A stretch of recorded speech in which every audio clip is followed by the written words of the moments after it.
U.S. House of Representatives has passed a resolution limiting Trump's war powers in Iran. That's a reflection of growing concern among members of the president's own party over the 3-month-old conflict. Well, we're going to talk more about this with Kethevane Gorjestani, who joins me on set. Kethevane, break this vote down for us. Does this mean that Donald Trump's hands could be tied when it comes to Iran?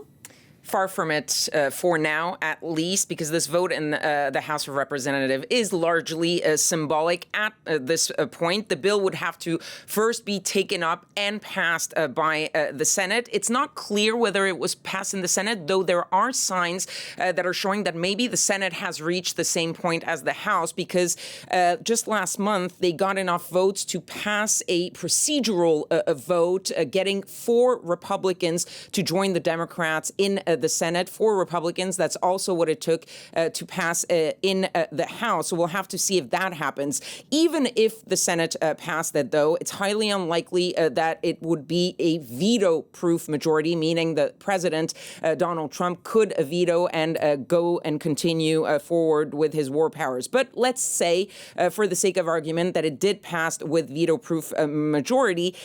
Even then, it's unclear whether Donald Trump would just accept the constraints put on by Congress, and this would bring new legal challenges, because the U.S. Constitution does give Congress the authority to declare war, but the President of the United States, as Commander-in-Chief, also has some leeway and the authority to engage in military actions. So the question would be then, which branch of the government actually gets the final word in the United States, the executive branch or the legislative branch when it comes to war? And add to that the fact that the Trump administration is actually already arguing that the war has ended. Remember, first they were saying that the ceasefire had paused the clock on the 60 days for that war powers resolution.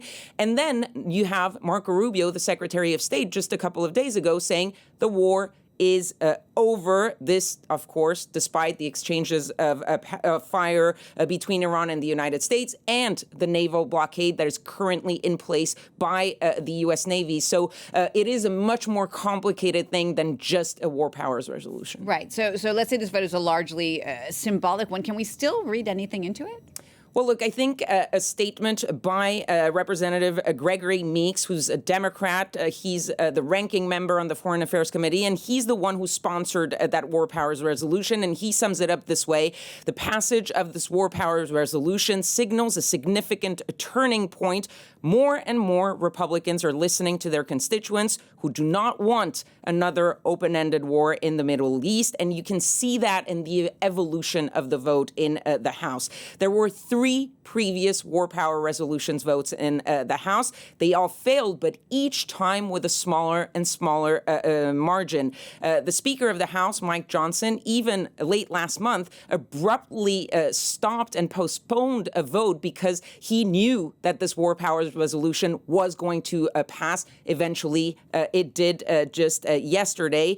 There's the same trend in the Senate. There have been several votes on the war powers, and each time there are more and more Republicans that are joining the ranks with the Democrats. In this case, in the House, there are 4 Republicans who joined all of the Democrats in voting for the war powers resolution, and they come from different factions of the Republican Party. You have Warren Davidson. He's a libertarian who has long argued that it was Congress's authority to declare war. He had voted twice, though, to reject the war powers, and now he has switched. You have Tom Massey. He has long been anti-war. He's a libertarian. He had always voted with the Democrats. But you also have 2 less libertarian Republicans, if you were traditional conservatives, Tom Barrett, Brian Fitzpatrick. They come from very competitive districts. And that is what you're seeing there. Growing number of Republicans increasingly uneasy about this war in Iran, because the war in the United States is largely unpopular. People are increasingly angry at rising prices, especially at the pump. And so a lot of these Republicans, especially in swing districts or areas, they look at the math: 3 months of war, 5 months out from the midterm elections in November, and they are, some of them, voting with their feet, others starting to say, look, we need to figure out a way out of this. All right, Kethevane, thanks so much for that. France 24's Kethevane Gorjestani.